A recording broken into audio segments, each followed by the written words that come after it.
Discuss करेंगे कि date sheet ज़्यादातर बच्चों की आ चुकी है, कुछ बच्चों की आनी बाकी है, कुछ बोर्ड्स की। तो उसमें क्या है, टाइम गैप होता है, मतलब कुछ दिनों का अंतर देखने को हमें मिलता है। जैसे आज हिंदी का पेपर है, फिर इंग्लिश का पेपर है, तो क्या है वहाँ पे कुछ टाइम देखने को मिलता है, कुछ दिन देखने को मिलते हैं। जबकि किसी किसी पेपर में, जैसे मैथ्स का, केमिस्ट्री का पेपर है, कभी कभी क्या हो जाता है 1-2 दिन का ही गैप है, किसी किसी में ज़्यादा दिन का गैप है, किसी में। तो उस स्थिति में आपको तैयारी कैसे करनी है वो आज हम बातें करेंगे। उस स्थिति में आप क्या करोगे, जब ज़्यादा दिन है, जब कम दिन है, वो सारी चीज़ें डिस्कस करते हैं। सबसे पहले, जब किसी भी एग्ज़ाम में आपको ज़्यादा टाइम दे रखा है तो उसको एग्ज़ाम से 10-12 दिन पहले या फिर 15-20 दिन पहले तो आप सारे सब्जेक्ट पढ़ते ही हो, रिवीजन उनका अच्छे से करते ही हो। लेकिन जितनी बार आप रिवीजन करोगे, चीज़ें आपके दिमाग में उतनी ही क्लियर रहेंगी, कॉन्फिडेंस आपको उतना ही ज़्यादा रहेगा, चीज़ें उतनी ही ज़्यादा लर्न रहेंगी। इतनी बात समझ आई। अब देखो, जब 10 से 5 दिन बचे होते हैं तो आप क्या करते हो, फिर से या दोबारा से रिवीजन करना स्टार्ट कर देते हो। उसमें रिवीजन कैसे करना है, कुछ पॉइंट्स ऐसे होंगे, कुछ पेपर्स आपके ऐसे होंगे जिनमें बहुत कम गैप दे रखा है, तो 5 से 4 दिन पहले जिनमें बहुत कम गैप दे रखा है, आप उन सब्जेक्ट्स को पढ़ोगे। जैसे मान के चलिए मैथ के पेपर में सिर्फ 1 डे का गैप है, क्या आप मैथ एक दिन में पूरा का पूरा रिवाइज कर सकते हो? नहीं कर पाओगे। तो 3, 4 या 5 दिन पहले उसको रिवाइज करके रख लो। धीरे धीरे सारे करने हैं, लेकिन ऐसा मत कर लेना कि हिंदी का पेपर है और लगे पड़े हैं मैथ्स में, ऐसा नहीं करना। 4-5 दिन पहले की बातें हो रही हैं या फिर 10 दिन पहले की बातें हो रही हैं, उससे पहले जब आप फिर से रिवीजन स्टार्ट करते हो 10 दिन पहले मस्ट है कि आप कई बार रिवीजन उससे पहले लगा लेना और 10 से फिर से रिवीजन स्टार्ट कर देना, एग्जाम्स की प्रिपरेशन कर लेना।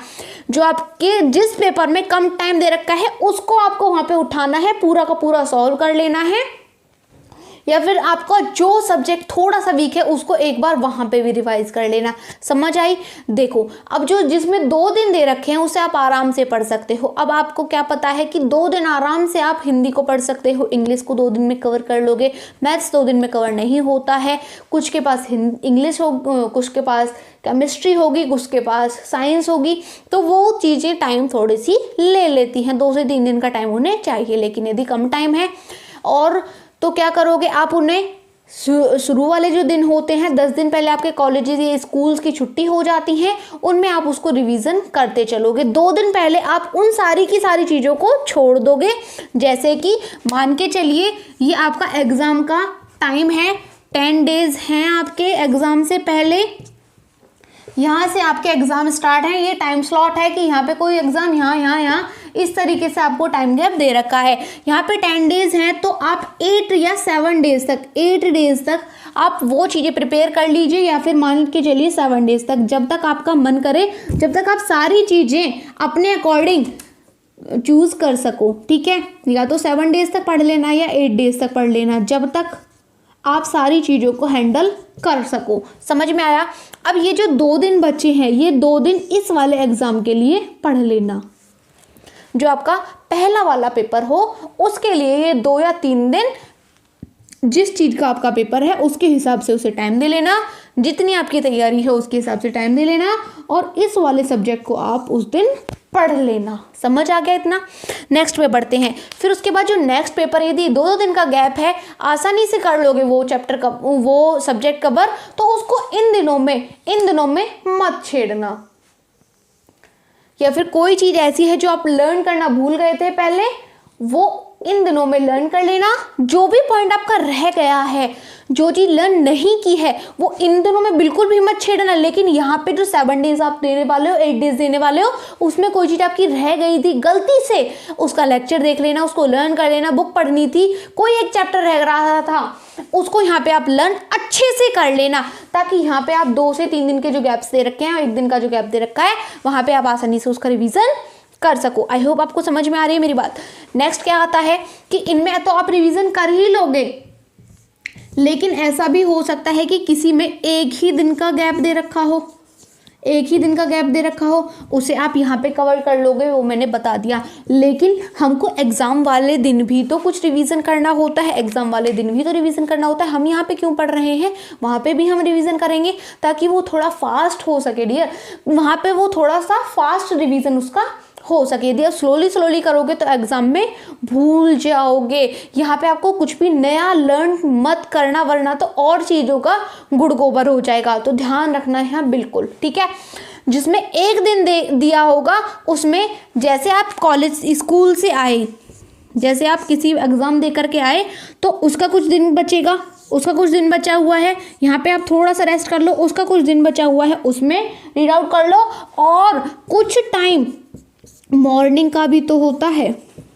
आपने 6 से 7 घंटे की नींद ले ली, फिर मॉर्निंग में आप उठ गए, जल्दी सो गए। मॉर्निंग में उठ के कोई चीज़ ऐसी है कि हाँ ये तो मुझे रिवाइज करके जानी होगी वरना मैं भूल जाऊंगी, तो उसको वहाँ पे सुबह को रिवाइज कर लेना।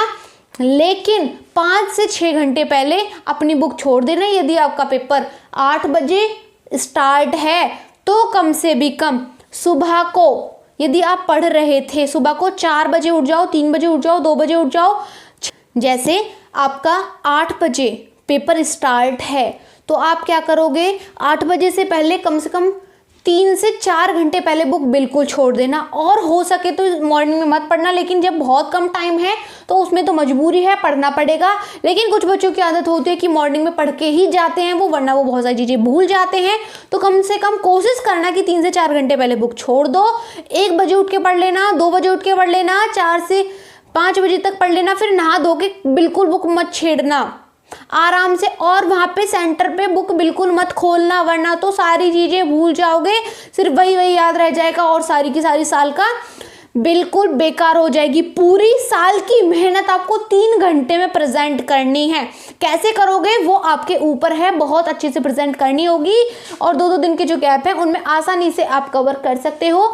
स्कूल से आके 1-2 घंटे का रेस्ट लेने के बाद बुक उठा लो और स्टडी करना स्टार्ट कर दो। और मैंने बता दिया यदि किसी के पास में कम टाइम है तो वो यहाँ पे उस चीज़ को मैनेज करे। और एक बात आती है कि किसी में 4 से 5 दिन का भी गैप दे रखा होता है, किसी पेपर में 4 से 5 दिन का गैप दे रखा होता है, तो उसको यदि आप कवर कर सकते हो सिर्फ 2 दिन के अंदर उस सब्जेक्ट को, यदि आप उस सब्जेक्ट को 2 दिन के अंदर कवर कर सकते हो, 3 दिन के अंदर कवर कर सकते हो, तो यहाँ 1 से 2 दिन दूसरा सब्जेक्ट पढ़ लेना, 1 से 2 दिन दूसरा सब्जेक्ट पढ़ लेना जिसकी आपको थोड़ी सी कम प्रिपरेशन है, जिसकी आपको थोड़ी सी कम तैयारी है, या फिर कोई उसके लिए कम टाइम दे रखा है। तो उसको इस तरीके से मैनेज करना कि यहाँ 4 से 5 दिन है तो यहाँ 2 से 3 दिन मैं दूसरा सब्जेक्ट पढ़ लूँ, उसको इस तरीके से मैनेज कर लेना। फिर 2 से 3 दिन 2 दिन उसको पढ़ना जिस चीज़ का पेपर है।